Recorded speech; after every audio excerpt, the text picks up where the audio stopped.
A piercing scream slices through the first-class cabin of Flight for 19 from Chicago to Seattle, as Marcus Tate, a sleekly dressed black man in his late 40s, reels back, gripping his cheek where flight attendant Karen Holt's slap just landed.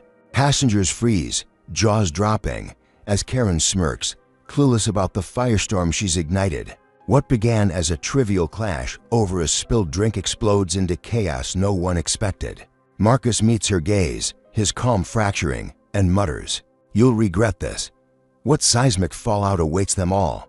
Before we dive in, let us know where you're watching from, and if you stand for justice against unchecked power.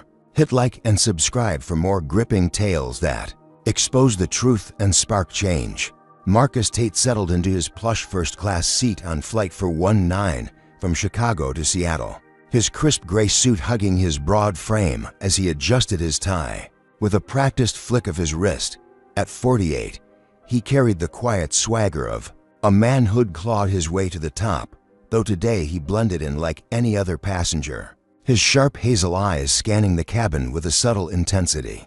As the CEO of Horizon Wings, a luxury airline dominating the private jet scene, he wasn't here to flaunt his title. This was a routine check, a chance to slip into the shadows and see his empire through the eyes of the everyday flyer.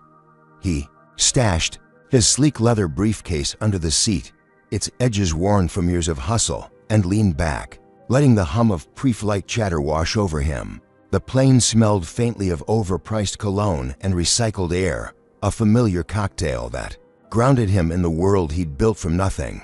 Across the aisle, Karen Holt bustled through her duties, her weary frame darting between rows with the clipped precision of a woman who'd done this 1,000 times. In her early 30s, she wore her Navy uniform like a badge of honor, her blonde hair pulled into a tight bun that mirrored her rigid smile. She was good at her job, seasoned enough to handle a full cabin without breaking a sweat.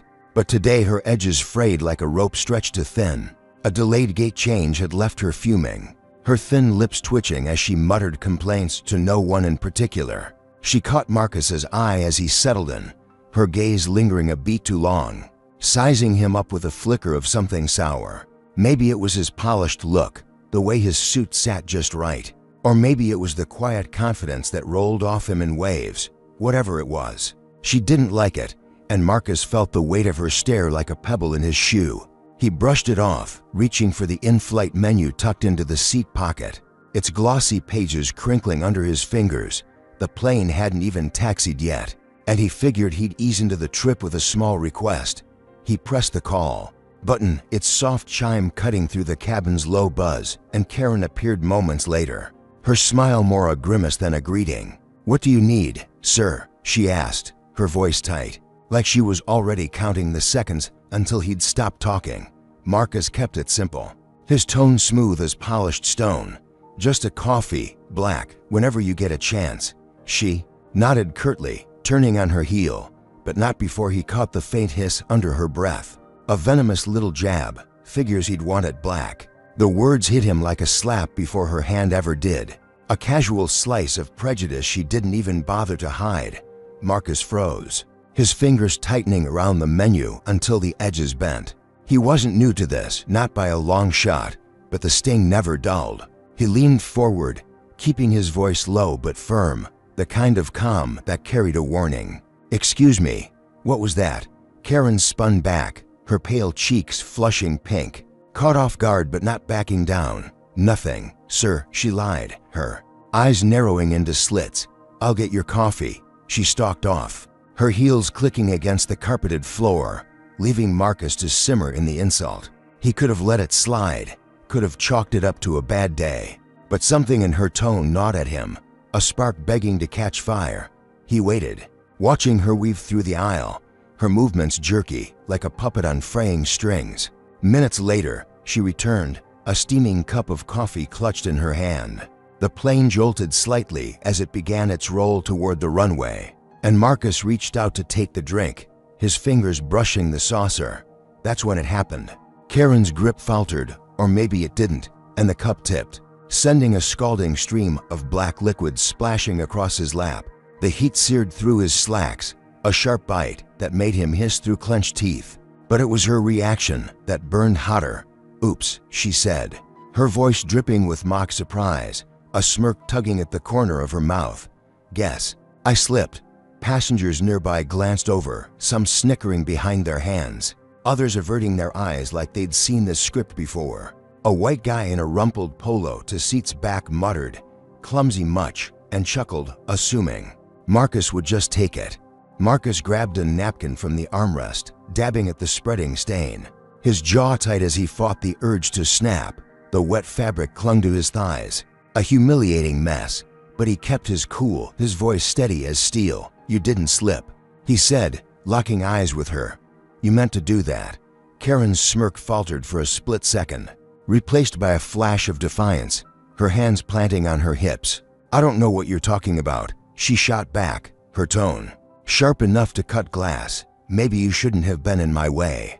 The cabin tilted as the plane angled upward, engines roaring to life, and Marcus felt the weight of her words settle over him, heavy as the altitude pressing against his chest. He could have escalated it then, could have demanded her name or called for the supervisor, but he didn't, not yet.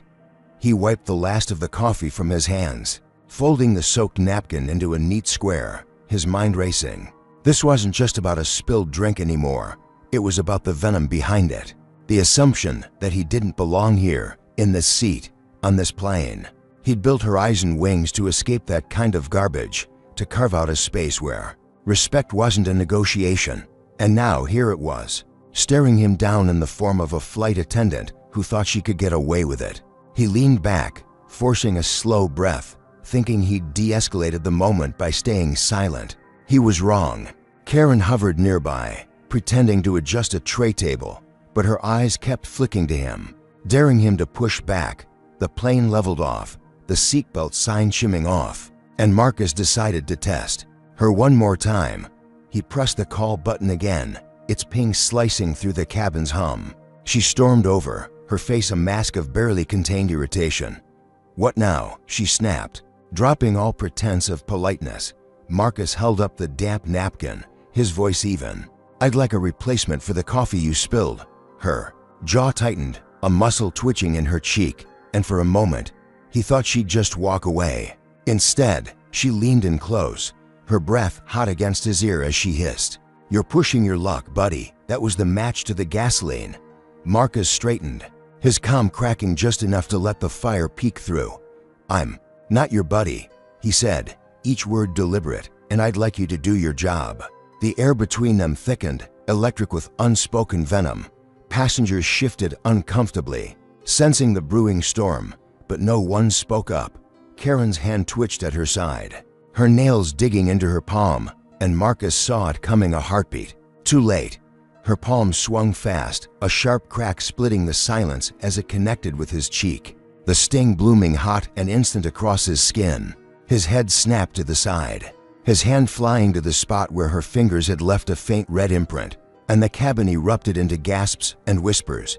She stepped back, her chest heaving, a triumphant glint in her eyes as if she'd just won something. Marcus stared at her, his pulse hammering in his ears, the humiliation warring with the rage bubbling under his ribs. He'd kept his cool, played it smart, and still she'd crossed a line he hadn't expected her to touch. The coffee stain on his lap felt trivial now, a footnote to the raw, unfiltered prejudice she'd just unleashed. He rubbed his cheek, his voice dropping to a dangerous whisper. "You have no idea what you just started." Karen smirked again, oblivious to the depth of her mistake, turning away like she'd already dismissed him.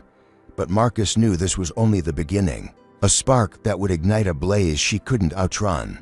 The sharp crack of Karen Holt's slap still hung in the air of Flight for 19's first-class cabin. A jagged wound in the hum of the plane's engines as Marcus Tate sat rigid, his cheek throbbing with a heat that rivaled the coffee stain soaking his gray slacks. His hazel eyes, usually steady as a hawk's, flashed with a storm he barely contained, his fingers brushing the tender spot where her palm had landed.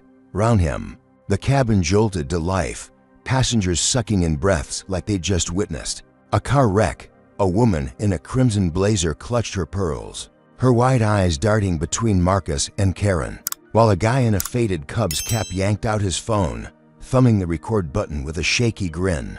The air buzzed with shock, a live wire sparking chaos, and Marcus felt every stare like a spotlight burning into his skin. Karen stood there, chest puffed out, her weary frame trembling with a mix of adrenaline and defiance. Her blonde bun had loosened a strand dangling over her flushed face, but that smirk, oh, that smirk stayed glued on. A badge of victory she wore like she'd just tamed a wild animal. "You don't belong in first class," she barked, her voice slicing through the murmurs, loud enough to make a kid 3 rows back flinch.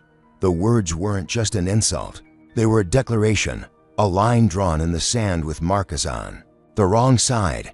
Passengers shifted, some nodding faintly, others whispering behind cupped hands, their assumptions aligning with her venom faster than Marcus could blink. He opened his mouth to fire back, but before he could, Tom, a lanky flight attendant with a nervous twitch, stumbled over, his hands flapping like a bird caught in a net. "Karen, cool it," he muttered, grabbing her elbow, but she jerked free, shoving him so hard he nearly tripped into a tray table.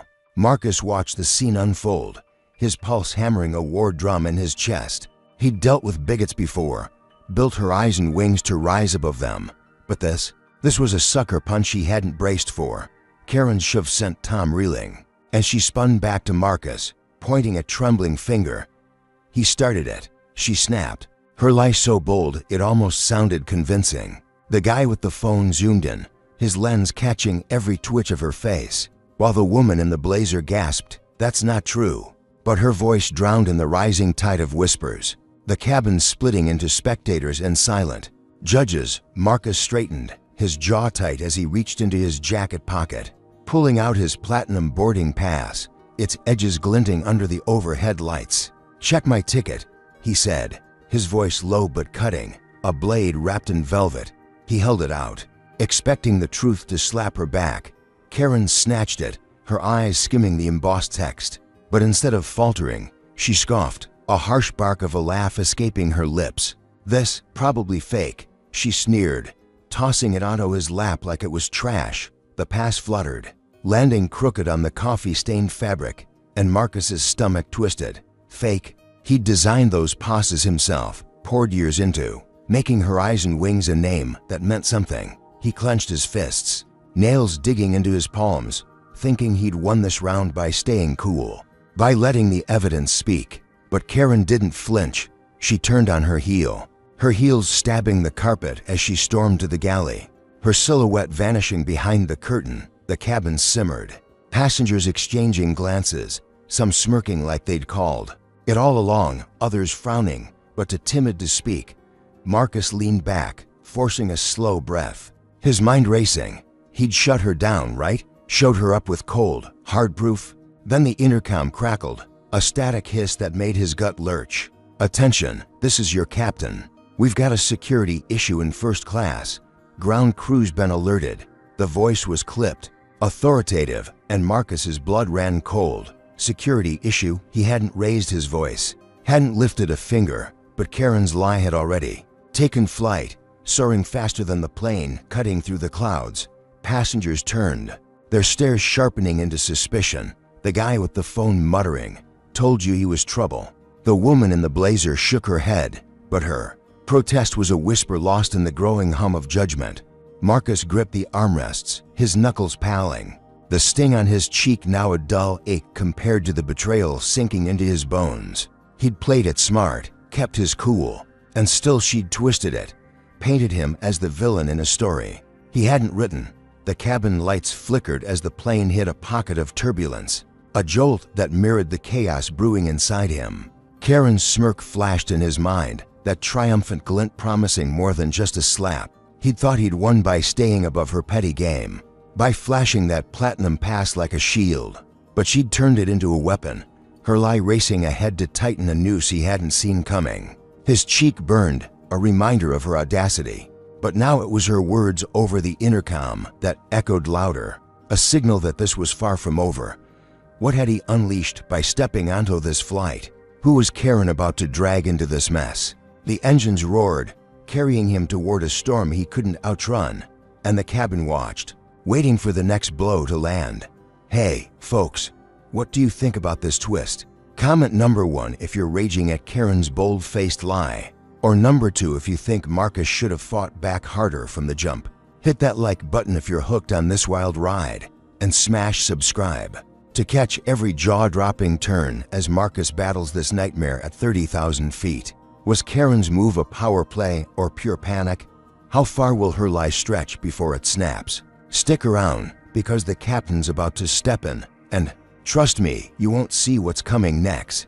The intercom's static faded, leaving a heavy silence in the first-class cabin of Flight 419, broken only by the steady thrum of engines cutting through the sky from Chicago to Seattle. Marcus Tate sat stiffly, his platinum boarding pass still crumpled on his coffee-stained lap, its sheen dulled by Karen Holt's dismissal. His cheek pulsed with a lingering sting, but it was the captain's voice, cold and clipped, that twisted his gut now. Security issue in first class. The words looped in his head, a false accusation spiraling out of his control. Passengers shifted uneasily, their eyes darting to him like he was a lit fuse, while the guy in the Cubs cap kept filming, his phone a silent witness to the chaos Karen had unleashed.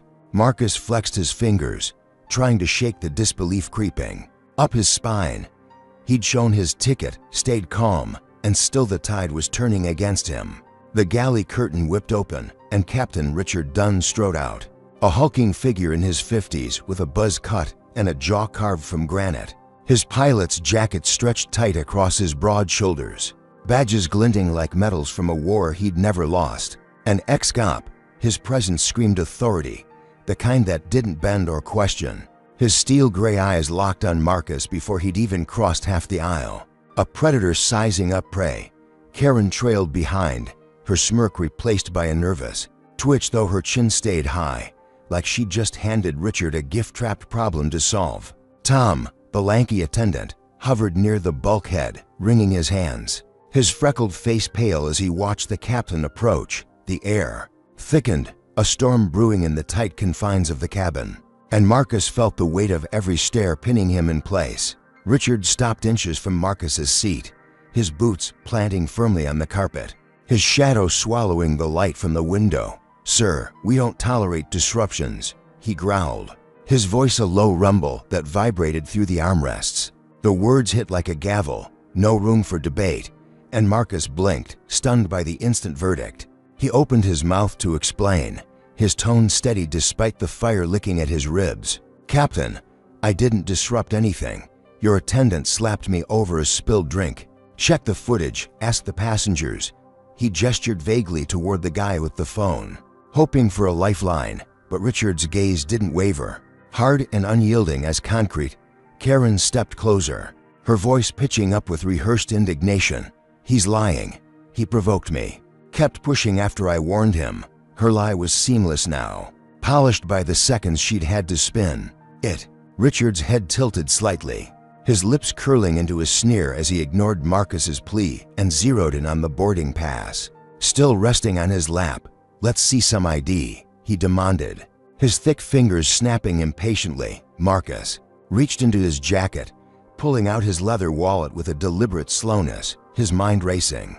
He handed over his driver's license, the plastic gleaming under the cabin lights, expecting it to clear the air. He was Marcus Tate, CEO of Horizon Wings, not some troublemaker. This had to end here. Richard snatched the card, his meaty hand dwarfing it as he squinted at the details, his brow furrowed. Then his sneer deepened, a crack of disdain splitting his face. "Look suspicious," he muttered, loud enough for the front rows to hear. "Suspicious?" Marcus's stomach dropped, the word a slap worse than Karen's. His license was pristine, issued in Illinois, photo crisp, name unmistakable. But Richard didn't care. He tucked it into his pocket, turning to the radio clip to his belt. "Ground control, this is Captain Dunn. Got a potential risk in first class, male, mid-40s. Flagging him now." The static reply buzzed, a garbled confirmation, and Marcus's breath caught. Flagged? On his own plane? He leaned forward, his voice sharpening, a blade unsheathed. "That's my ID, Captain. I'm not a risk. I'm a passenger. You've got no grounds for this." Richard wheeled back, his bulk looming closer. his breath sour with coffee and contempt. "I've got all the grounds I need," he snapped. "You're a problem, and I don't take chances." The cabin shrank, the walls pressing in as passengers murmured, their whispers a chorus of doubt. The woman in the crimson blazer clutched her armrest, her lips parting like she might speak. But Richard's glare silenced her. Marcus's mind spun. He could end this now. Drop the bombshell that he owned her eyes and wings, forced Richard to back off. He opened his mouth, the words forming, "I'm the CEO." But Richard cut him off, snatching Marcus's burner phone from the seat pocket where he'd left it. "No devices," Richard barked, his fingers closing around the sleek black case. "Protocol for security threats." Marcus lunged forward, instinct kicking in. But Richard stepped back, dangling the phone like a taunt. "You don't touch me, boy," he hissed, the slur slipping out so casually it might have been habit. "Boy." The word landed like a brick, shattering Marcus's restraint. His fists clenched, nails biting into his palms, but he forced himself. Still, knowing a swing would bury him deeper, Richard smirked, pocketing the phone alongside the license, his victory sealed. Karen folded her arms, a flicker of triumph flashing in her blue eyes, while Tom shrank against the bulkhead, his eyes pleading for this to stop. It didn't. Marcus sank back, his chest heaving, the coffee stain cold and sticky against his thighs. He'd thought revealing his identity would flip the script, make Richard hesitate, maybe even apologize. Instead, the captain had doubled down, stripping him of proof and voice in one swift move. The cabin watched, a jury already swayed. The guy in the Cubs cap zooming in on Marcus's defeat. The woman in the blazer looked away, her hands trembling, while a kid in a hoodie muttered, "Should have stayed quiet." Systemic bias wasn't new to Marcus. He'd faced it in boardrooms and backstreets, but this was a vice tightening around him at 30,000 feet, with no escape hatch. Richard turned to Karen, his voice low but audible. "Keep an eye on him. We're not done." She nodded, her smirk creeping back, a predator scenting blood. The plane hummed on, slicing through clouds, but Marcus felt like he was sinking, the altitude a cruel irony to his freefall. His cheek ached, a dull echo of Karen's slap. But Richard's hostility was the real blow, a wall of power he couldn't punch through. He'd built her eyes and wings to defy this garbage, to prove a black man could own the skies, and now his own captain was tearing it down. Brick by brick, the license in Richard's pocket, the phone in his grip, they were lifelines snipped, leaving Marcus exposed, a target painted on his back. He'd thought he'd won by keeping his head, by playing the game their way, but the rules had shifted, rigged against him from the jump. Richard's radio crackled again, a faint voice from ground control confirming the flag, and Marcus's gut twisted tighter. What had Karen whispered to set this off? How far would Richard take it before the truth clawed its way out? The engines droned, a relentless pulse matching the fury simmering in his veins. He stared at the seatback ahead, its worn fabric blurring as he replayed the moment. He'd handed over his ID, expecting justice, and got a slap of a different kind, one that cut deeper because it came from above. Richard's sneer, Karen's lie. They were a tag team, and he was the punching bag. But he wasn't done, not yet.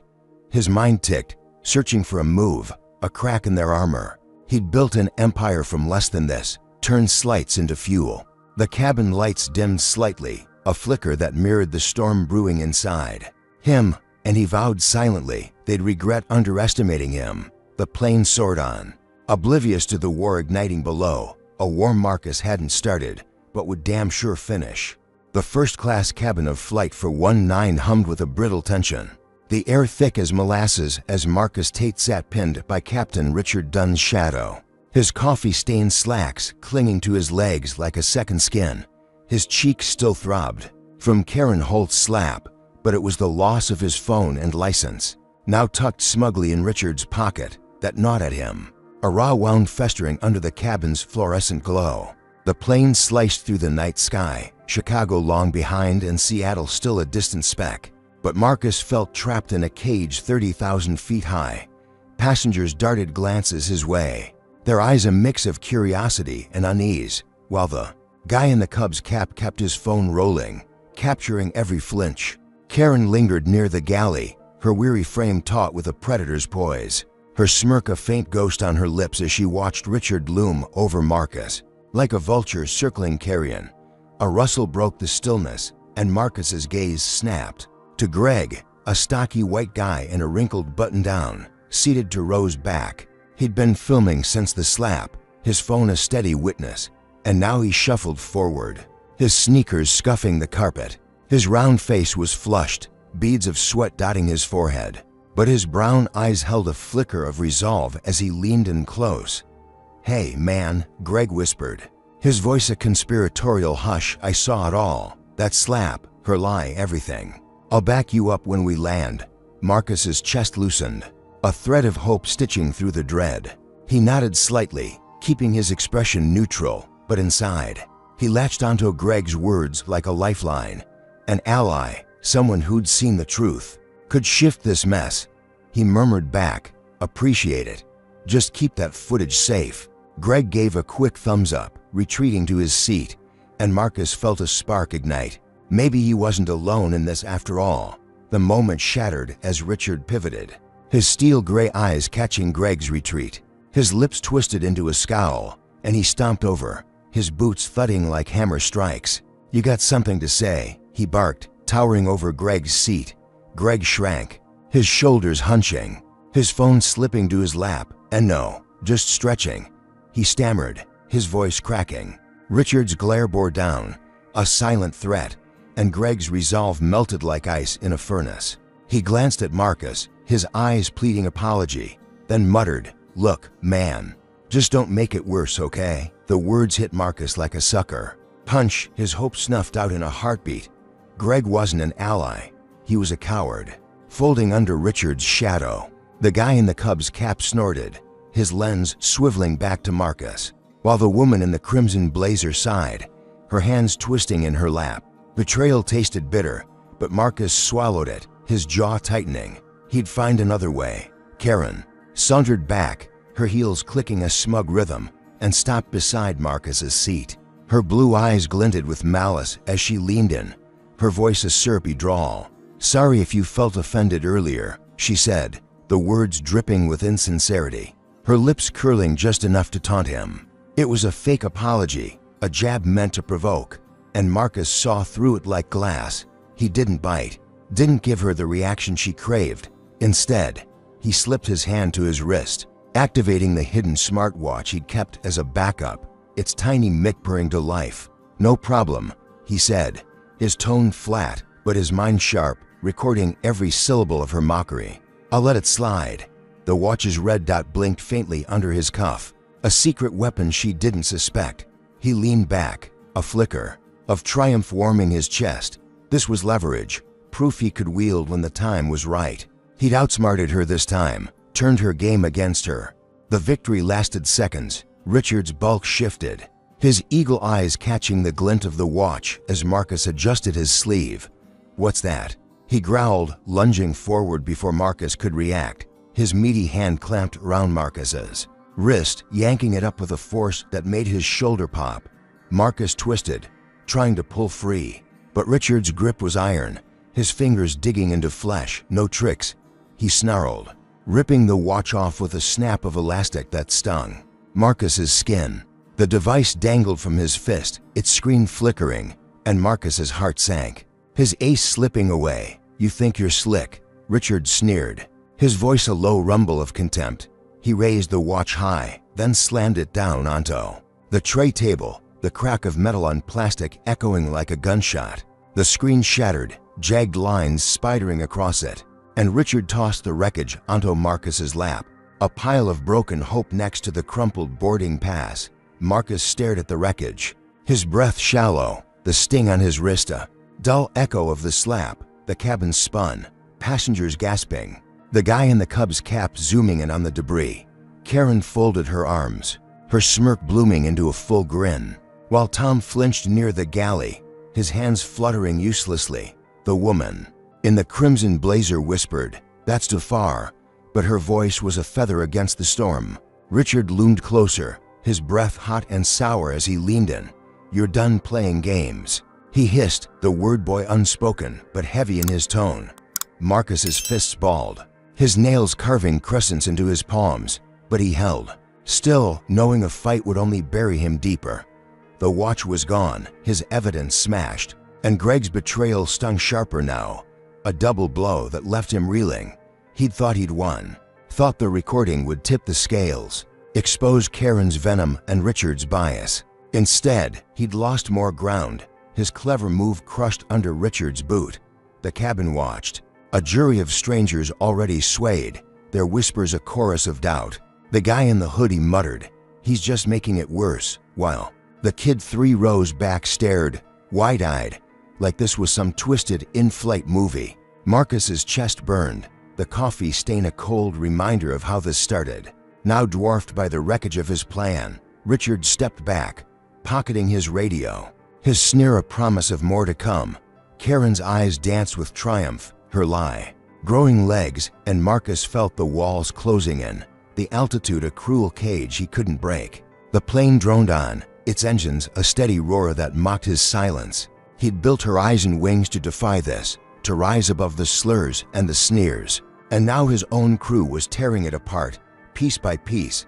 Greg's cowardice, Richard's violence, they were a tag team of betrayal, and he was the punching bag. Stripped of proof and allies in one brutal swoop, the smartwatch's shards glinted on his lap, a graveyard of his fleeting victory, and he brushed them aside, his mind ticking. He'd lost this round, but he wasn't out. Not yet. Richard's radio crackled faintly, a hint of ground control's response, and Marcus's gut tightened. What was coming next? How much deeper could this spiral before he clawed his way back? The cabin lights buzzed, casting harsh shadows across his face, and he stared at the seat back ahead, its worn fabric a blur. He'd played it smart, kept his cool, and still they'd turned it against him. A rigged game he hadn't seen coming. But he'd faced worse, turned scraps into empires. The sting on his wrist, the ache in his cheek, they were fuel now, simmering. Under his skin, Richard and Karen thought they'd won, thought they'd broken him. They were wrong. The plane soared on, oblivious to the war raging below, a war Marcus would fight with every ounce of grit he had left. The first-class cabin of Flight 419 trembled faintly, a ripple of turbulence mirroring the chaos churning inside Marcus Tate as he sat, his wrists still raw from Captain Richard Dunn's grip, the shattered remnants of his smartwatch scattered across his lap like fallen soldiers. The coffee stain on his gray slacks had dried into a stiff, dark patch, a humiliating badge of Karen Holt's first strike, but it was the loss of his phone, his license, and now his recording that clawed at him, stripping him bare at 30,000 feet. The plane's engines droned a relentless hymn, carrying them from Chicago towards Seattle, but Marcus felt like he was plummeting, the altitude a mocking contrast to his sinking reality. Passengers stared, their eyes glinting with suspicion, the guy in the Cubs cap still filming, his phone a relentless eye, while Greg slumped in his seat, head down, his betrayal a silent wound festering between them. Richard loomed near the galley, his broad frame a wall of authority, his radio clutched in one meaty hand as he muttered into it, his voice a low growl lost to the cabin's hum. Karen stood beside him, her weary figure buzzing with a nervous energy, her blonde bun unraveling further as she darted glances at Marcus, her smirk now a thin, jagged line. The woman in the crimson blazer clutched her armrest, her knuckles white, while the kid in the hoodie whispered to his mom, "He's in big trouble now." Marcus forced a slow breath, his hazel eyes narrowing as he pieced together his next move. He'd lost his evidence, his ally, but he wasn't defenseless. Tucked in his sock, a slim burner phone pressed against his ankle, a last-ditch lifeline. He'd kept hidden. He shifted subtly, feeling its weight, a flicker of hope sparking in his chest. The radio crackled, sharp and sudden, cutting through the cabin's tension like a knife. "Flight 419, this is Seattle Ground Control," a tinny voice announced, loud enough for the front rows to hear. Passenger Marcus Tate flagged as disruptive. Banned from future Horizon Wings flights, effective immediately. The words slammed into Marcus like a freight train, his breath catching as the cabin erupted in whispers. Banned? From his own airline? His empire, built from sleepless nights and scraped-together loans, now spitting him out like trash. The guy in the Cubs cap grinned, zooming in, while a woman in a teal scarf gasped, "That's harsh." Karen's smirk widened, her blue eyes glinting with triumph, her lie now a noose tightening around Marcus's neck. He clenched his jaw, his nails digging into his palms, the sting on his cheek a faint echo of the rage boiling under his skin. She thought she'd won.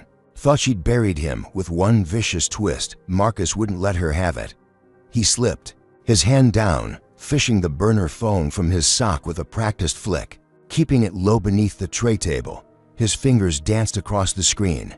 Texting Lena, his coup, a woman who'd stood by him since the early days when Horizon was just a dream scribbled on napkins. "Karen's framed me. Ground controls banned me from HW.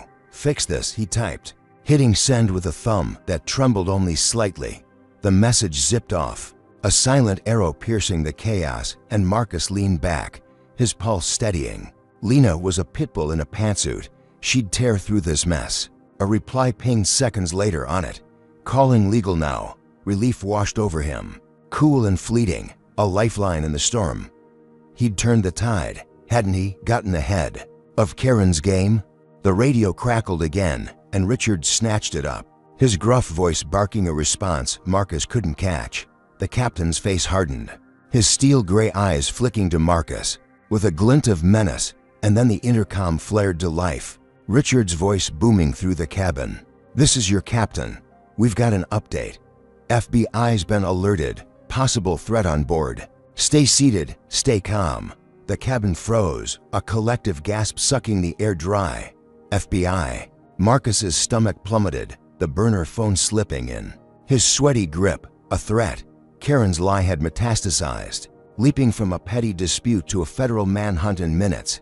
Passengers recoiled, the woman in the crimson blazer shrinking into her seat, while the guy in the hoodie yelped, "He's a terrorist." The guy in the Cubs cap swung his phone, capturing the panic, his grin replaced by wide-eyed shock. Marcus stared at Richard, his mind racing, the pieces snapping into place. Karen hadn't just flagged him, she'd painted him as dangerous. A black man in first class, suddenly a national security risk. His text to Lena felt like a pebble against a tidal wave now, his victory evaporating before it could take root. Richard stomped over, his boots thudding, and leaned in close, his breath hot and sour. "You're done, Tate," he snarled, his voice a low rumble of contempt. "Feds'll sort you out when we land." Karen hovered behind, her smirk a full-blown grin, her hands clasped like she'd just won the lottery. Marcus gripped the armrests, his knuckles palling, the burner phone hidden beneath his thigh. He'd thought Lena's intervention would stop this, thought he'd outmaneuvered them. But Karen's lie had grown claws, and Richard was sharpening them. The cabin spun, a kaleidoscope of fear and judgment, passengers whispering, "FBI." Like it was a death sentence, the kid's mom pulled him closer, her eyes darting to Marcus like he might explode. The woman in the teal scarf clutched her purse, muttering, "Should have known." Marcus's chest burned, the coffee stain a trivial scar compared to the brand Karen had seared into him now. He'd built Horizon wings to escape this, to prove a black man could own the skies. And now his own plane was a battlefield, his own. "Crew the enemy." The burner phone buzzed faintly, another text from Lena, but he couldn't check it. Not with Richard's shadow swallowing him whole. His fleeting triumph was ash, scattered by a lie so big it threatened to crush him before he could fight back. The engines roared on, a steady pulse that mocked his unraveling world. He'd thought he'd won, thought the burner phone would save him. But Karen's venom had spread too fast, too far. Richard's sneer, the passengers' fear, they were a wall closing in, and he was running out of moves. The plane soared through the night, oblivious to the war below. A war Marcus hadn't started but couldn't escape. His cheek ached, a dull reminder of the slap that sparked this, now dwarfed by the federal shadow looming ahead. How had it spiraled this far? What would the FBI do when they landed? Yo, what's your take on this insane escalation? Comment number 1 if you're furious at Karen's lie turning Marcus into a federal target. Or number 2 if you think he should have stayed quiet and avoided this mess. Smash that like button if you're gripped by this nightmare unfolding in the sky, and hit subscribe to catch every brutal twist as Marcus fights for his life. Was his burner phone a genius move or a desperate flail? How much worse can this get before he breaks free? Buckle up, because the passengers are about to turn on him, and you won't believe what happens next. The first-class cabin of Flight 419 shuddered faintly, a tremor of unease rippling through the stale air as Marcus Tate sat rigid, the burner phone pressed against his thigh, its faint buzz a lifeline drowned by the intercom's chilling echo. FBI's been alerted, possible threat on board.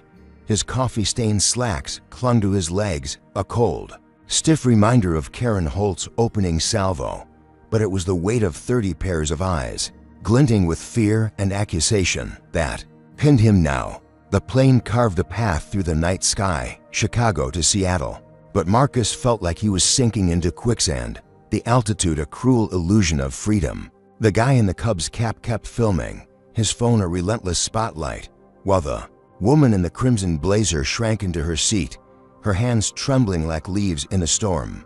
The kid in the hoodie stared, wide-eyed, his mom whispering, "Stay close," as if Marcus might lunge at any second. Captain Richard Dunn stood near, the galley, his broad frame a sentinel of menace, his steel-gray eyes flicking over the cabin like a warden counting prisoners. Karen hovered beside him, her weary body coiled with a restless energy, her blonde bun fraying into wisps that framed her triumphant smirk. The passengers, spooked by the threat label, began to stir, their whispers swelling into a low, angry hum. A burly man in a faded flannel shirt, seated 3 rows back, lurched to his feet, his face ruddy with booze and rage. "He's dangerous," he bellowed, his voice a gravelly roar that jolted the cabin awake. He stumbled forward, his meaty fist jabbing the air, and shoved Marcus hard, his shoulders slamming into the seatback with a thud that rattled the tray table. Marcus grunted, pain blooming sharp and hot, but he didn't flinch, his hazel eyes locking onto the man's bloodshot glare. The shove was a match to dry grass.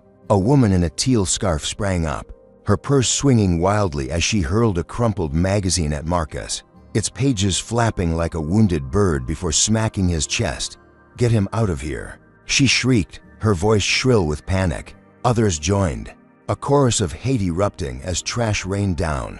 A plastic cup bounced off his shoulder, a wad of gum stuck to his jacket, and a half-eaten pretzel hit his lap, smearing salt into the coffee stain. The guy in the Cubs cap laughed, zooming in, while the kid in the hoodie tossed a candy wrapper, his mom nodding approval. Marcus's pulse hammered, his fists clenching as the mob's venom washed over him, a tidal wave of racism he'd faced too many times, but never like this, not trapped in a metal tube hurtling through the sky. He couldn't just sit there. Marcus surged to his feet, his 6-foot frame unfolding with a quiet power, and grabbed the burly man's wrist mid-shove, twisting it back with a snap that made the guy yelp. "Back off," Marcus growled, his voice a low rumble of steel, his grip iron-tight. He shoved the man into his seat, pinning him briefly against the cushion, the flannel stretching taut across his heaving chest. A few passengers cheered, a fleeting ripple of support. The woman in the crimson blazer clapped softly, her eyes glinting with relief, while a guy in a pinstripe suit nodded, muttering, "Good for him." Marcus stood tall, his breath steadying, the burner phone still hidden beneath his thigh. He'd fought back, shut them down, taken control. The mob hesitated, their fury stalling, and he thought he'd won, thought he'd turned the tide with one bold move. Then Karen struck. She darted from the galley, her heels clicking a frantic beat, a silver canister gleaming in her hand. "Enough," she screamed, her voice piercing the chaos. And before Marcus could react, she thrust the pepper spray forward, blasting a stinging cloud straight into his face. The burn hit like wildfire, a searing agony that clawed at his eyes, nose, and throat, doubling him over in a choking gasp. Tears streamed down his cheeks, his vision blurring into a red haze as he stumbled back, his hands flailing for balance. The cabin erupted again, passengers shouting, "Get him!" As the spray's acrid stench filled the air, Marcus coughed, his lungs seizing, the taste of chemicals bitter on his tongue, and crashed into his seat, the world spinning around him. Richard was on him in seconds, his boots stomping closer as Marcus wheezed, blind and helpless. "That's enough," the captain roared, but not at Karen, at Marcus. His meaty hands yanked Marcus upright, wrenching his arms behind his back with a force that popped his shoulders. Cold metal bit into his wrists as Richard snapped handcuffs on, the click of death knell echoing in Marcus's ears. "You're done," Richard snarled, shoving him down into the seat, the cuffs digging into his flesh. Marcus's head lolled, his eyes streaming, the pepper spray still scorching his face. But he caught Karen's grin through the haze, a vicious slash of triumph as she pocketed the canister. The mob cheered her, the burly man pumping a fist, the woman in the teal scarf clapping like she'd just seen justice served. The victory he'd tasted was gone, snatched away by Karen's savage escalation. His chest heaved, each breath a ragged fight against the burn, the cuffs of vice pinning him to defeat. The guy in the Cubs cap zoomed in on his crumpled form, the lens drinking in his misery, while the kid in the hoodie whispered, "Told you he was bad." The woman in the crimson blazer looked away, her hands trembling, her fleeting support drowned by the mob's hate. Marcus's mind reeled, the burner phone still under his thigh. Useless now as his strength ebbed. He'd fought back, pinned the guy, thought he'd reclaim some ground. But Karen's cruelty and Richard's force had buried him deeper. A one-two punch that left him gasping. The plane droned on, its engines a steady hum that mocked his collapse. He'd built her eyes and wings to rise above this, to prove a black man could command respect. And now his own passengers were a lynch mob, his crew their ringleaders. The cuffs cut into his wrists, the pepper spray lingered in his lungs, and the coffee stain felt like a child's scribble compared to the scars this night was carving. Richard stepped back, his sneer a promise of more, while Karen folded her arms, her grin a blade twisting in his gut. The mob settled, their fury sated for now, but Marcus knew this wasn't the end. His cheek burned, a faint echo of the slap that started it, now lost in the storm of hate raining down. How had he misjudged them so badly?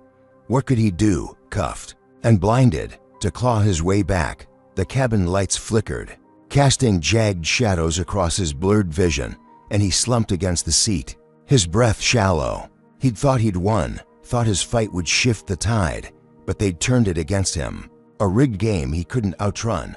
The burner phone buzzed faintly, a lifeline he couldn't reach, and his mind ticked, searching for a crack in their armor. He'd faced worse, turned slights into empires, but this was a beast he hadn't tamed. The plane soared through the night, oblivious to the war below, a war Marcus was losing, round by brutal round, but he wasn't broken, not yet. The cuffs, the spray, the mob, they were fuel now, simmering in his veins, waiting for the spark to ignite. The first-class cabin of Flight 419 vibrated with a low, steady hum, the engines slicing through the night sky from Chicago to Seattle.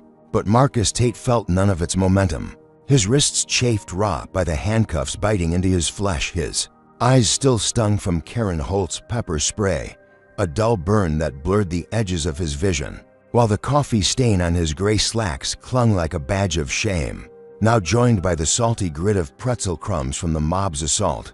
His throat rasped with each breath, the chemical tang lingering, and the burner phone pressed against his thigh buzzed faintly, a lifeline he couldn't reach with his hands bound. Passengers settled into an uneasy quiet, their hate sated for. Now, the guy in the Cubs cap lowering his phone, though his lens still flicked to Marcus intermittently. The woman in the crimson blazer stared out the window, her hands clasped tight, while the burly man in flannel slumped in his seat, nursing his twisted wrist with a scowl. Captain Richard Dunn stood near the galley, his broad silhouette a wall of menace, his steel gray eyes scanning the cabin with a predator's calm. Karen hovered beside him, her weary frame buzzing with a restless triumph, her blonde bun a chaotic mess of strands framing her pinched face. Marcus slumped against the seat back, his head throbbing, the cuffs a constant ache as he fought to steady his mind. The FBI threat loomed like a guillotine, Karen's life spinning out of control. But the burner phone's buzz kept him anchored. Lena, his coup, was out there, a bulldog in the fight, and he clung to that, a ember glowing in the dark. The plane droned on, its altitude a cruel mockery of his confinement, and he waited, counting the seconds for her to pull him out of this abyss. The burner buzzed again, a sharp pulse against his leg, and Marcus shifted, his cuffed hands useless. As he strained to glance down, Richard's shadow shifted, but he didn't notice. Too busy muttering into his radio, Marcus tilted his head, catching a glimpse of the screen's faint glow beneath his thigh, boards grounding the plane in. Boise, safety concerns, legals on it. Relief flooded him, a cool wave washing over the fire in his chest. Boise was closer, an emergency landing that could end this nightmare early. Lena was moving mountains, rallying the troops, and he could almost taste freedom, the cuffs a temporary shackle soon to snap. He leaned back, his breath evening out, the sting in his eyes fading to a dull ache. He'd thought he'd lost everything: his watch, his ally, his dignity, but Lena's play was a checkmate, wasn't it? A way out before the FBI could sink their claws in. The buzz came again, sharper, insistent, and Marcus risked another glance, his heart thudding as he read Lena's next words. Karen's uncle's on the board. He's pushing to fire you. Watch your back. The relief curdled, souring into dread as the cabin seemed to shrink, the walls pressing in tight. Karen's uncle. On his board, his mind raced, piecing it together. Her eyes and wings wasn't just betraying him, it was personal now, a knife wielded by family ties he hadn't seen coming. Karen's smirk made sense, her audacity rooted deeper than he'd guessed. He'd built this company, handpicked every board member, but this uncle-some shadowy figure he couldn't place had slipped through, a viper in his nest. The burner slipped slightly, sweat slicking his thigh, and Marcus's gut twisted. His own empire was turning on him, and he was cuffed, helpless, a king dethroned mid-flight. He needed an ally, someone on the inside. Tom, the lanky attendant, lingered near the bulkhead, his freckled face pale, his hands fidgeting with a napkin. Marcus caught his eye, a fleeting lock, and whispered, "Tom, I'm Horizon's CEO. This is a setup." His voice was hoarse, barely audible over the engines, but Tom's eyes widened, a spark of belief flickering in his nervous gaze. He hesitated, glancing at Richard, then shuffled closer, his sneakers silent on the carpet. "You're serious?" he breathed, his voice a shaky thread. Marcus nodded, his jaw tight. "Check my records when we land." "Help me now." Tom swallowed hard, then knelt swiftly, his fingers fumbling with the cuff's lock. The click was soft, a secret snap, and Marcus's wrists sprang free, blood rushing back with a pins and needles sting. Tom slipped back, his eyes darting, and Marcus flexed his hands, a surge of power coursing through him. He'd turned it around, hadn't he? Gotten loose, gained a foothold. Richard's roar shattered the moment. "What the hell?" he bellowed, his bulk charging forward as he spotted Marcus's freed hands.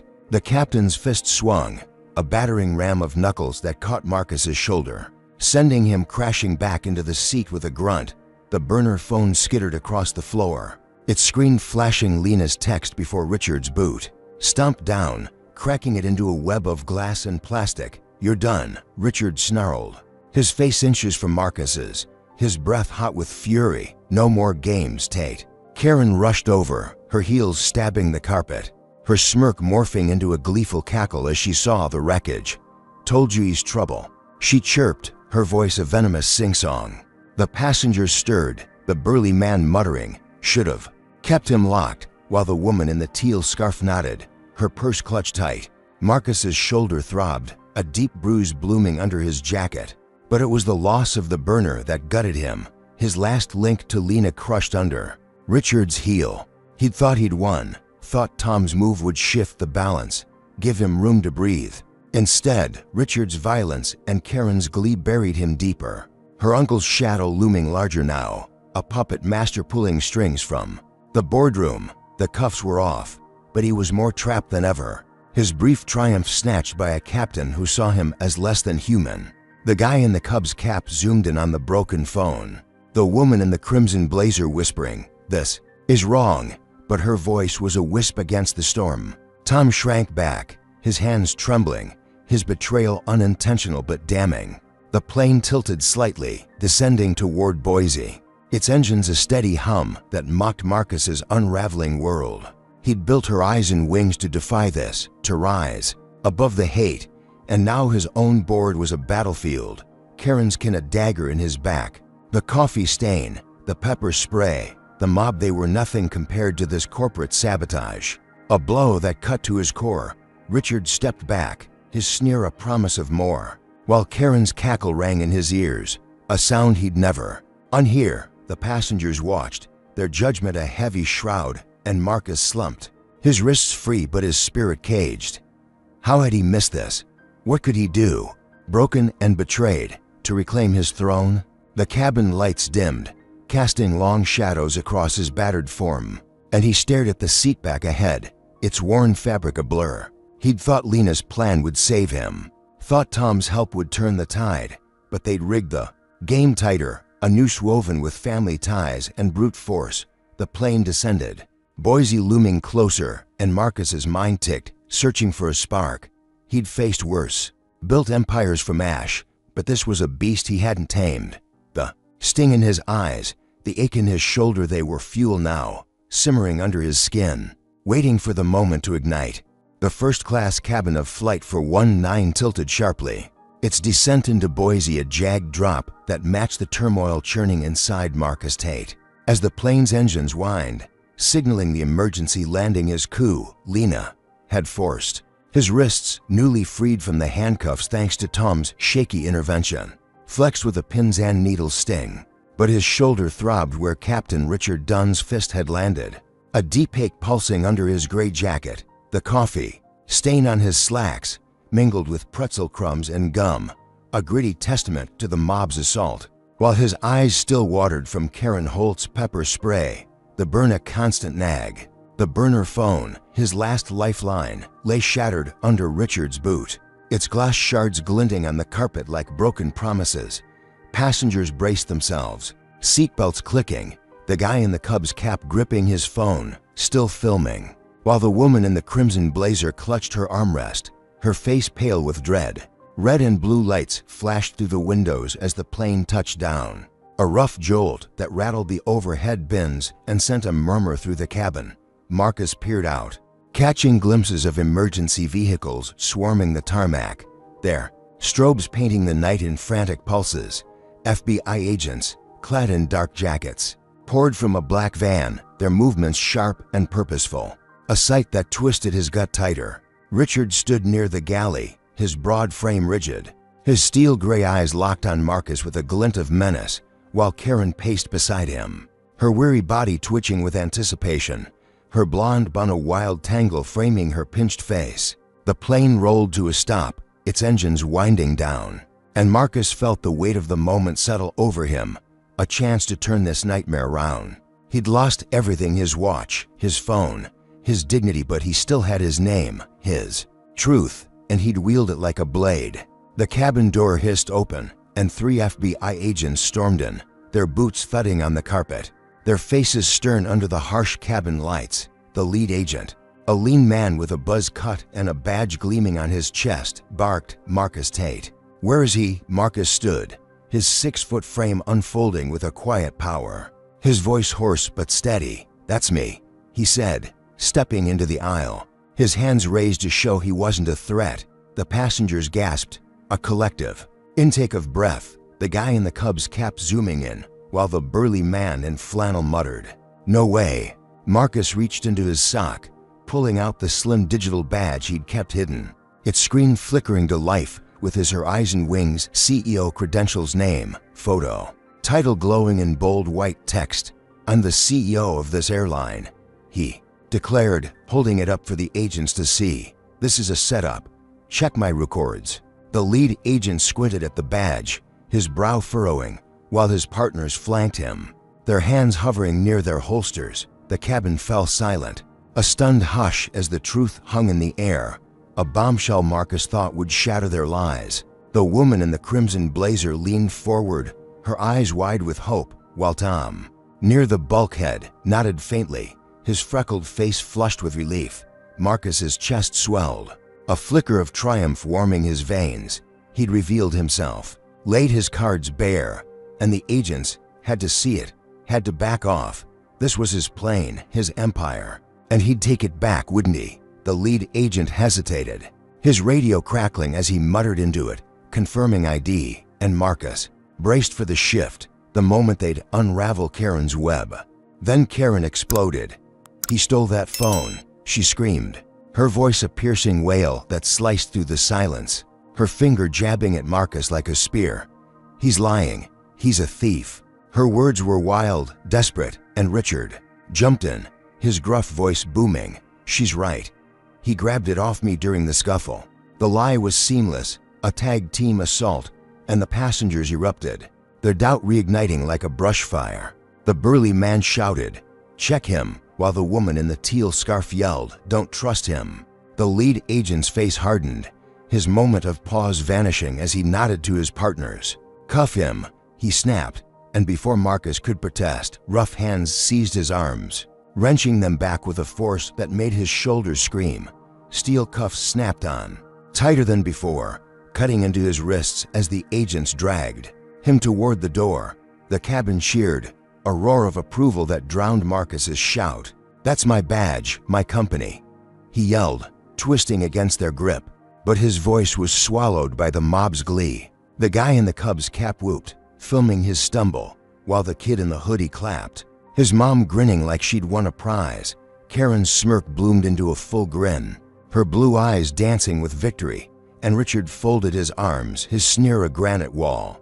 The agents hauled Marcus down the aisle, his feet scraping the carpet, and he caught a glimpse of the tarmac through the open door. More lights, more agents, and a man in a sleek suit, silver hair gleaming under the floodlights. Karen's uncle. Marcus realized, his stomach plummeting. The board member Lena had warned about. Out there pulling strings, his smug face a mirror of Karen's triumph. They yanked him onto the jet bridge, the cold night air hitting his pepper-sprayed face like a slap, and Marcus stumbled, his knees buckling as the agents shoved him forward. The digital badge slipped from his grip, clattering to the ground, its screen flickering out as a boot crushed it underfoot. His truth, his proof, gone again, buried under their orchestrated chaos. He'd thought he'd won, thought the reveal would stop them cold, force the agents to see reason. Instead, Karen's scream and Richard's lie had flipped it, painting him a fraud in front of his own plane. The passengers' cheers echoed behind him, a chorus of hate, while the uncle's silhouette loomed ahead, a puppet master tightening the noose. Tom's head poked out the door, his eyes pleading, but he didn't move, his help too late, too weak. The tarmac spun, a blur of lights and shouts, and Marcus's chest burned. The cuffs of ice on his wrists, the coffee stain a trivial scar compared to this public shredding. He'd built her eyes and wings to defy this, to prove a black man could own the skies, and now his own crew, his own board, had turned it into a gallows. The agents dragged him toward a waiting van, their grips bruising, and he glimpsed Karen through the window, her grin a slash of venom. The uncle stepped closer, his polished shoes glinting, his voice a low murmur to the agents Marcus couldn't catch. How had he misjudged this so badly? What could he do, cuffed and stripped, to claw his way back? Hey, folks, what's your verdict on this wild turn? Comment number 1 if you're boiling at Karen's lie stealing Marcus's big reveal, or number 2 if you think he should have kept his CEO card hidden longer. Slam that like button if you're hooked on this tarmac takedown, and hit subscribe to catch every brutal twist as Marcus fights this rigged game. Did Karen's uncle just seal his fate, or is there a crack in this conspiracy? What's the FBI got up their sleeve now that he's in cuffs? Stay tuned, because the jailhouse is calling, and it's about to get uglier. The Boise tarmac faded into a cold blur as Marcus Tate was shoved into the back of an FBI van, its steel walls slamming shut with a clang that echoed in his skull. His wrists ached under the tight cuffs, the metal cutting into his skin, while his shoulder throbbed from Captain Richard Dunn's earlier blow, a dull pulse beneath his gray jacket. The coffee stain on his slacks mingled with pretzel crumbs and gum, a gritty residue of the mob's hate, and his eyes still burned from Karen Holt's pepper spray. The sting a persistent claw at his senses. The van lurched forward, tires screeching, and Marcus slumped against the bench, the agent's voices a muffled hum through the partition. His digital badge, his last proof of being her eyes and wings CEO, lay crushed on the jet bridge. Its lasso wound deeper than the cuffs. The night swallowed him, Boise's lights streaking past, and he braced for what came next, his mind ticking like a clock with no hands. They hauled him into a squat, gray precinct, its fluorescent buzz harsh against his raw eyes, and dumped him into a holding cell, the door clanging shut with a finality that rattled his bones. The room stank of sweat and bleach, its concrete, walls scarred with graffiti, a single bulb flickering overhead. Marcus paced, his sneakers scuffing the grimy floor, his breath shallow as he flexed his cuffed hands, the ache in his wrists a constant nag. He had one call, one shot, and he'd use it wisely. The burner was gone, smashed by Richard. But Lena was out there, a bulldog with a law degree, and she'd rip this apart. A guard, a stocky guy with a buzz cut and a badge reading Jenkins, unlocked the cuffs long enough for the call, his meaty hands lingering as he sneered. "Make it quick, hotshot." Marcus rubbed his wrists, the blood rushing back with a sting, and punched Lena's number into the wall-mounted phone, its cord dangling like a lifeline. "Lena, it's me," he rasped, his voice hoarse from the spray. "FBI's got me in Boise. Karen's uncle's on the board, pushing to fire me. Get legal here now." Her reply crackled through, sharp and steady. "I'm on it, Marcus. Lawyers are en route, and I've got the board on notice. Hang tight." The line clicked dead, Jenkins yanking the receiver away, but Marcus's chest loosened, a flicker of hope sparking. Lawyers were coming, Lena was fighting, and he'd walk out of this cell, wouldn't he? He'd outlasted worse racist landlords, cutthroat investors, and this was just another hurdle. He sank onto the bench, his shoulders screaming as he leaned back, the cold steel a balm against his battered frame. The bulb buzzed, casting jagged shadows, and he waited, counting the minutes for rescue. The door slammed open, and two guards stormed in, Jenkins and a taller guy with a scar snaking down his cheek, their eyes glinting with a malice that made Marcus's gut lurch. "On your feet, Tate," Jenkins growled, his voice a low rumble of hate. Marcus stood, his hands raised, but before he could speak, Scarface swung, his fist crashing into Marcus's jaw with a crack that snapped his head back. Pain exploded, white-hot and blinding, and he staggered, tasting blood as Jenkins lunged, slamming a knee into his gut. The air whooshed out of him, his knees buckling, and he hit the floor, the concrete biting his palms. "Rich black boy thinks he's untouchable," Scarface spat, his boot driving into Marcus's ribs, a sickening crunch echoing as agony flared.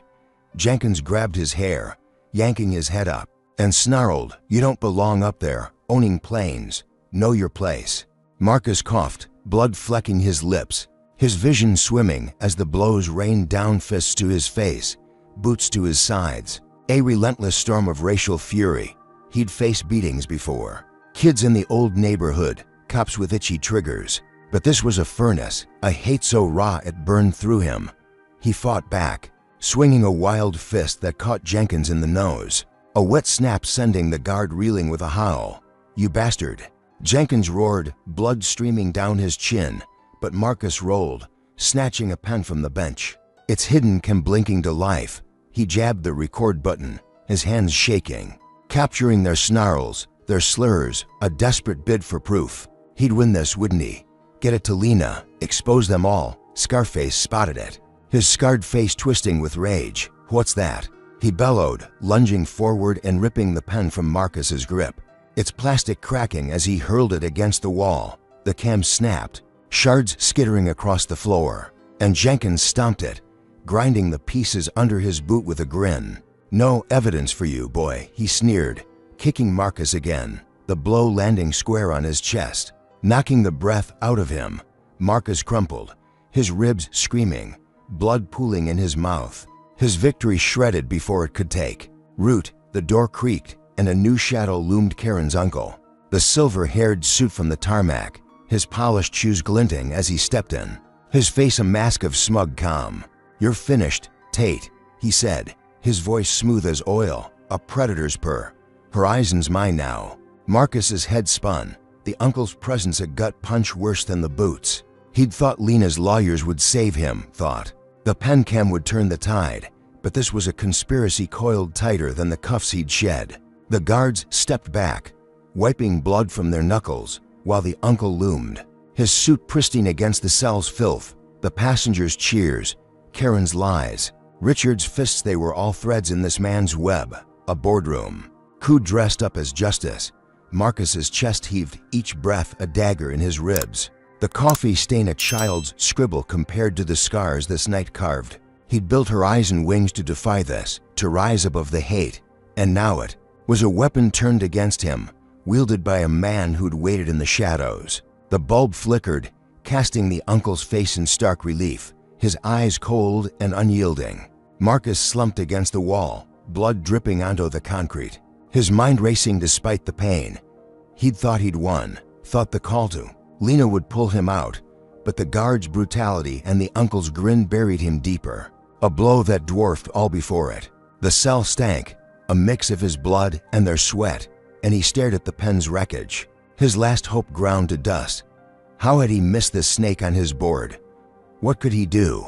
Beaten and broken, to strike back. The night pressed in, the precinct to tomb, and Marcus's breath rasped, a fighter's rhythm against the silence. He'd faced worse, turned slights into empires, but this was a beast he hadn't tamed. The uncle's shoes clicked as he turned to leave, a promise of more in his stride, while the guards smirked, their fists still curled. The coffee stain, the spray, the mob, they were nothing next to this. A personal vendetta that cut to his core. Marcus's eyes narrowed, blood crusting on his lips, and he vowed silently they'd pay. The bulb buzzed, a faint pulse in the dark, and he waited, a spark simmering in his veins, unbroken despite the storm. The Boise precinct cell was a cold, stinking tomb, its concrete walls slick with damp as Marcus Tate slumped against them, his body a map of pain from the guard's beating, ribs cracked, jaw swollen, blood crusting on his split lip. His gray jacket hung torn at the shoulder where Captain Richard Dunn had struck, and the coffee stain on his slacks mingled with dirt and blood, a gritty testament to the night's brutality. His eyes, still raw from Karen Holt's pepper spray, blinked against the flickering bulb overhead, its buzz a cruel metronome to his shallow breaths. The pen cam's wreckage lay scattered on the floor, his last proof smashed by the guards, while Karen's uncle's words, "You're finished," Tate echoed in his skull, a death knell from a boardroom traitor. The precinct hummed faintly. Beyond the bars, a distant pulse of life, but Marcus was a ghost here, caged and battered, waiting for Lena to pull him out. A key rattled in the lock, and the door swung open, revealing a harried lawyer in a rumpled suit, his tie askew, his briefcase clutched like a shield. "Marcus, it's me, Paul," he said, his voice a lifeline cutting through the haze. "Lena sent me. You're out, public pressure's too hot."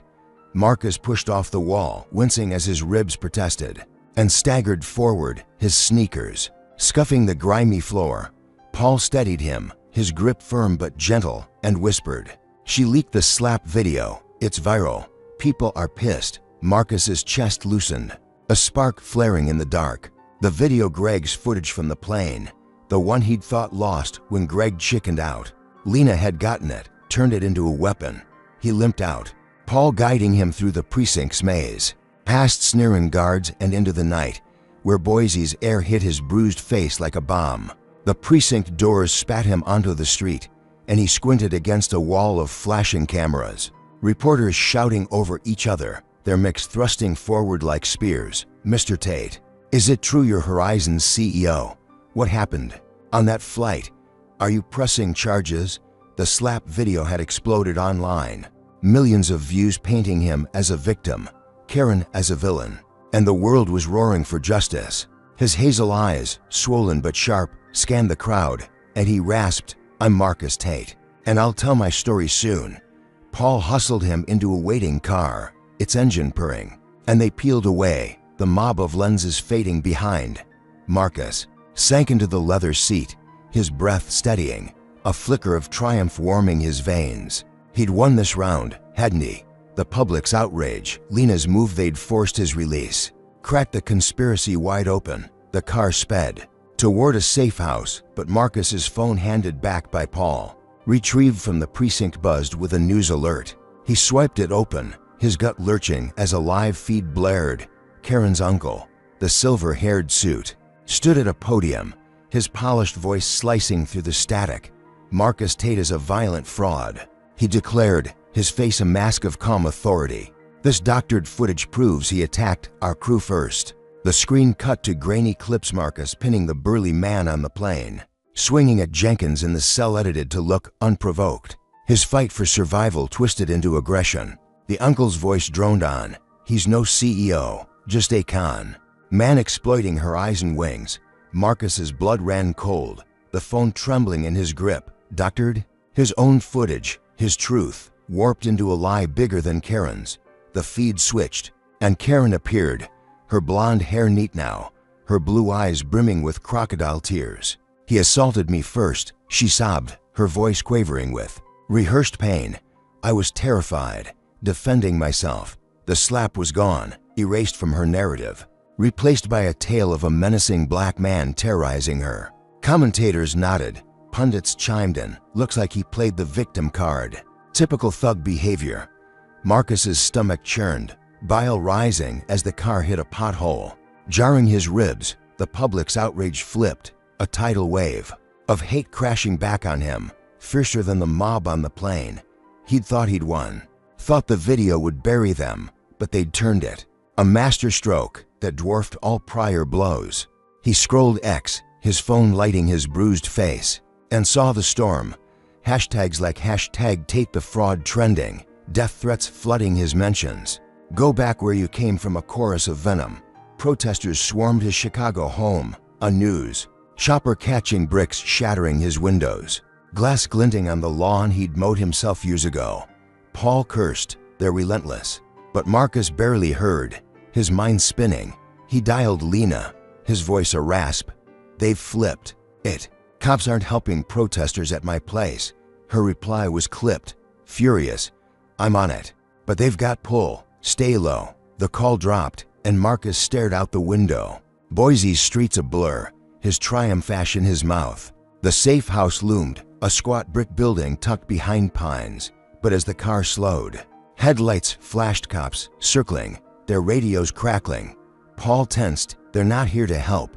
And Marcus saw it, smirks on their faces, hands on holsters, ignoring his call for protection. One tapped the window, his voice a drawl. Just checking. Tate, heard your trouble. They drove off, leaving Marcus exposed. The protesters' chants a distant roar he knew would find him. The coffee stain, the spray, the beating, they were nothing next to this. A media lynching orchestrated by Karen's uncle. Her tears the match to the gasoline. He'd built her eyes and wings to defy this, to prove his worth. And now it was a weapon shredding him apart. The car rolled into the garage, its door rattling shut, and Marcus limped out, Paul steadying him as they slipped inside.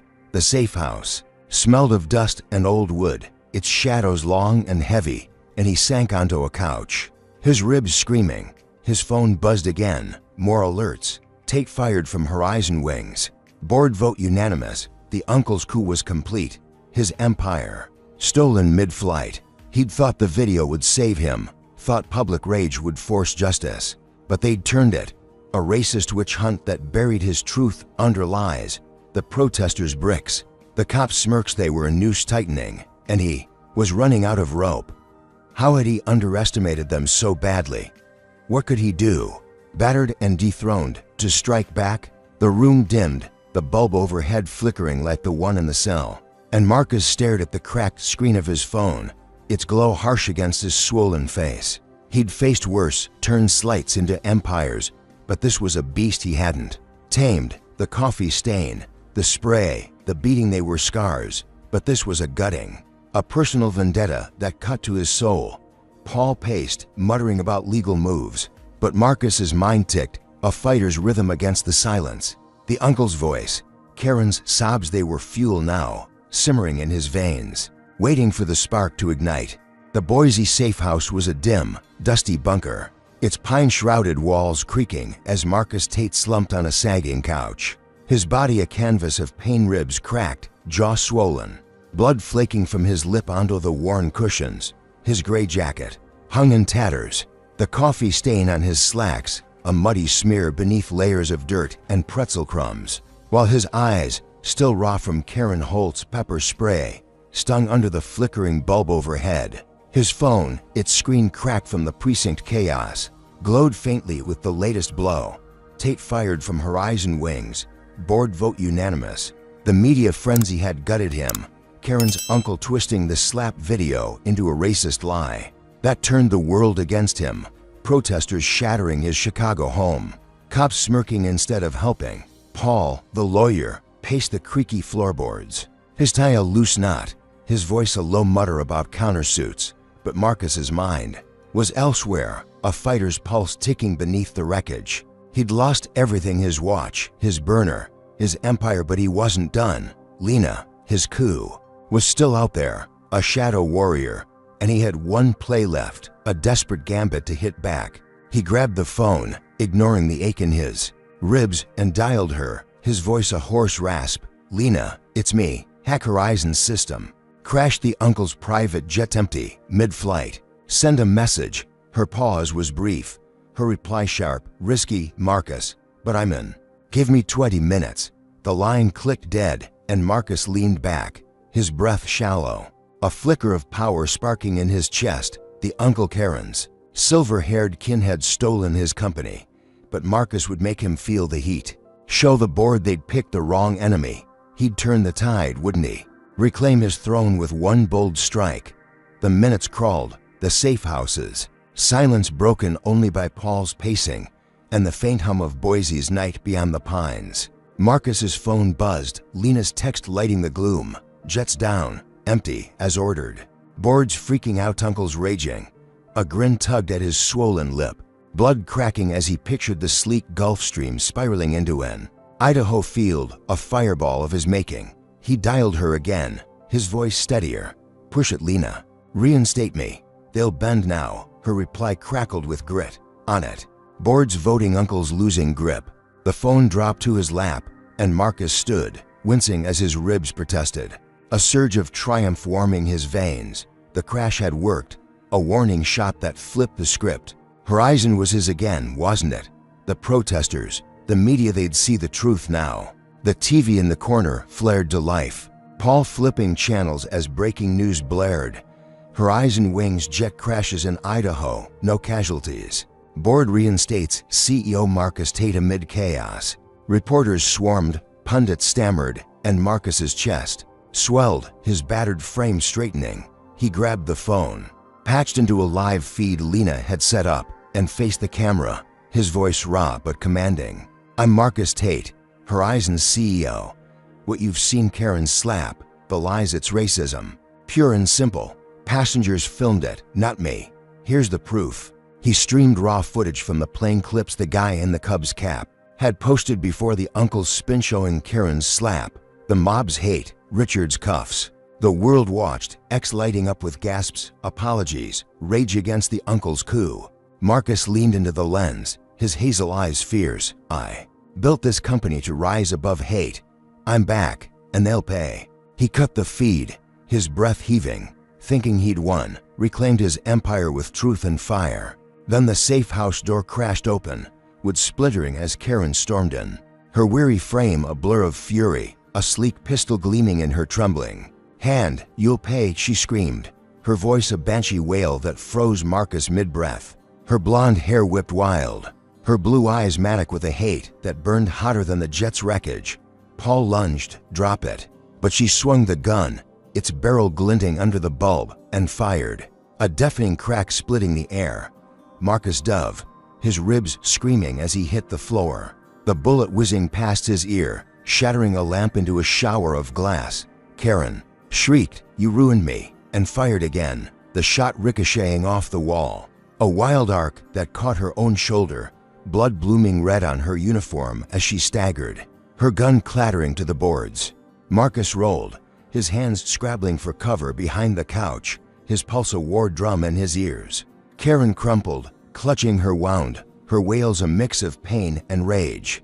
The pistol inches from her twitching fingers. Paul tackled her, pinning her, arms as she thrashed, her blood pooling on the floor, a crimson mirror to Marcus's own.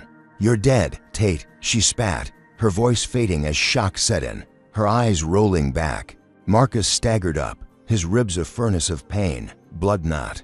His splattered on his torn jacket.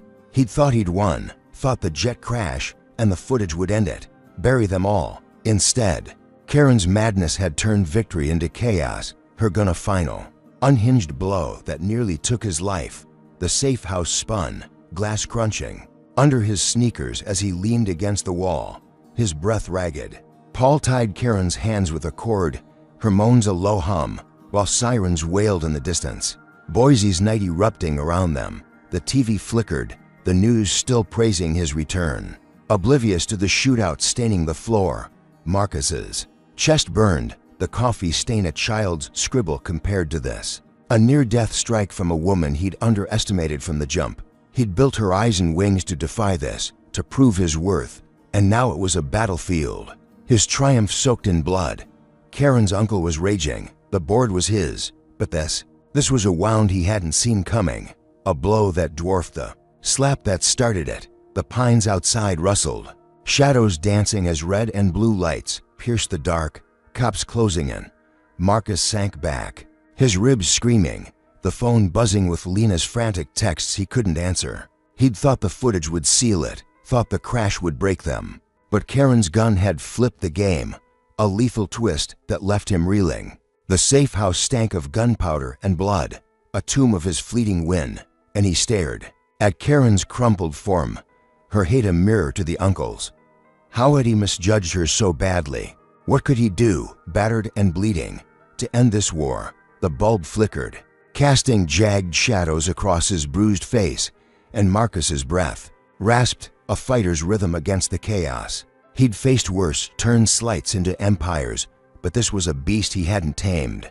The coffee stain, the spray, the beating, they were scars, but this was a gutting, a personal vendetta that cut to his core. Paul shouted, "Cops are here," as boots thudded outside, and Marcus's mind ticked, a spark simmering in his veins, unbroken despite the storm. The Boise safe house was a war zone of shattered glass and blood, its pine-shrouded walls trembling as Marcus Tate leaned against them, his cracked ribs searing with each ragged breath, his gray jacket soaked with Karen Holt's blood from her. Ricochet wound. The coffee stain on his slacks was a faded footnote beneath layers of dirt, gum, and now crimson splatter, while his swollen jaw throbbed, blood flaking from his lip onto the dusty floorboards. The flickering bulb overhead buzzed, faintly, casting jagged shadows across his bruised face, still raw from her pepper spray days ago.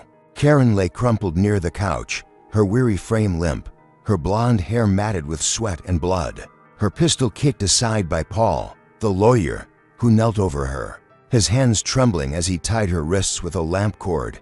Sirens wailed closer, red and blue lights piercing the night through the cracked windows, and the TV droned on, its newsfeed still touting Marcus's her eyes and wings reinstatement. Oblivious to the shootout that had nearly ended him, Marcus staggered to his feet, his sneakers crunching glass as he clutched his ribs, the pain a white-hot flare that nearly dropped him. Paul glanced up, his rumpled suit streaked with dust, his voice a shaky thread. "Cops are here, Marcus. She's alive barely."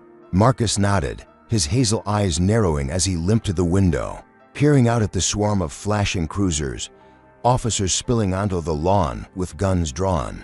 His phone buzzed on the couch, its cracked screen glowing with Lena's texts. Boards solid. Uncle's under investigation jet crash linked to him. A grin tugged at his busted lip, blood cracking as he straightened. The jet crash, his desperate play, had rattled them, but Karen's gun had been the wild card. Her hate a bullet he'd dodged by inches. He'd survived, hadn't he? Turned the tide with Lena's hustle and the passengers' footage. The door burst open, cops flooding in, their boots stomping as they shouted, "Hands up." Marcus complied, his arms trembling, while Paul stepped back, palms raised. A burly officer cuffed Karen, her moans a low hum as medics rushed to her. Slapping gauze on her shoulder wound. Another cop, a weary guy with a buzz cut, eyed Marcus, his sneer familiar to familiar. "Tate, huh? Trouble follows you," he muttered, but didn't cuff him. His radio crackling with orders to stand down. Marcus's chest loosened, a breath he hadn't known he was holding slipping free. The news had shifted, the uncle's doctored lies unraveling.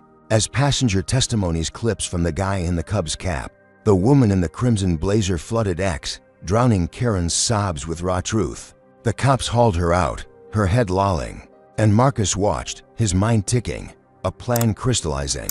In the chaos, hours later, he sat in a Boise hospital room, its sterile stink sharp against his battered senses. And for dripping into his arm as bandages wrapped his ribs, his phone buzzed again. Lena's voice crackling through.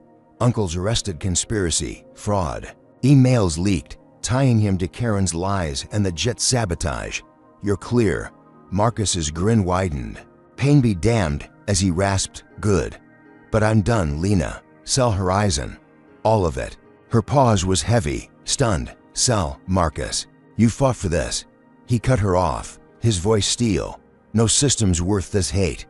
Billions. Cash out, start fresh, she sighed, then agreed. Your call, it's done.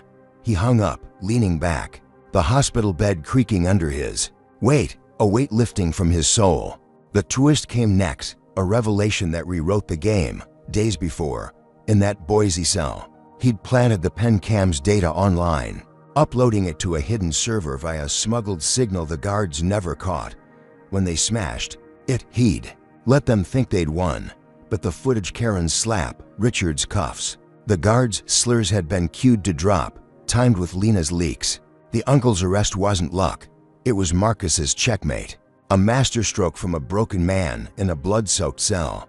He'd outsmarted them all, not with fists or guns, but with the quiet cunning they'd never seen coming. The hospital. TV flickered, news breaking. Horizon wings sold for $3 billion. Tate steps down, and Marcus's eyes glinted, a fighter's fire still burning. He rose, wincing as the fur tugged, and limped to the window. Boise's dawn painting the sky in streaks of gold, the coffee stain, the spray, the beating they were scars. But selling Horizon was his defiance, a middle finger to a system that tried to grind him down. He'd walked away, not beaten, but victorious on his terms, leaving the uncle in cuffs, Karen in a hospital bed, and Richard facing inquiries from the leaked clips. The passengers' cheers, the media's hate they'd faded, replaced by a quiet awe online. He played them all. Marcus turned from the window, his voice a low vow to the empty room. No one owns me. The $3 billion was freedom, a new start, but the question lingered. A shadow on the horizon who'd dare cross him next. The hospital hummed, its sterile calm a stark contrast to the war he'd fought. And Marcus sank back, his ribs a dull ache, his busted lip curling into a smirk. He'd faced worse, turned slights into empires, and this beast, he'd tamed it. Not by clinging to Horizon, but by letting it go, a move they'd never predict. The coffee stain was a memory, the spray a sting he'd outlasted, the beating, a price he'd paid. Karen's gun, the uncle's coup, they were blows he'd turned into his victory, a reversal that left them reeling. The dawn brightened, casting his shadow long and unbroken, and he waited, a spark simmering in his veins, ready for whatever came next.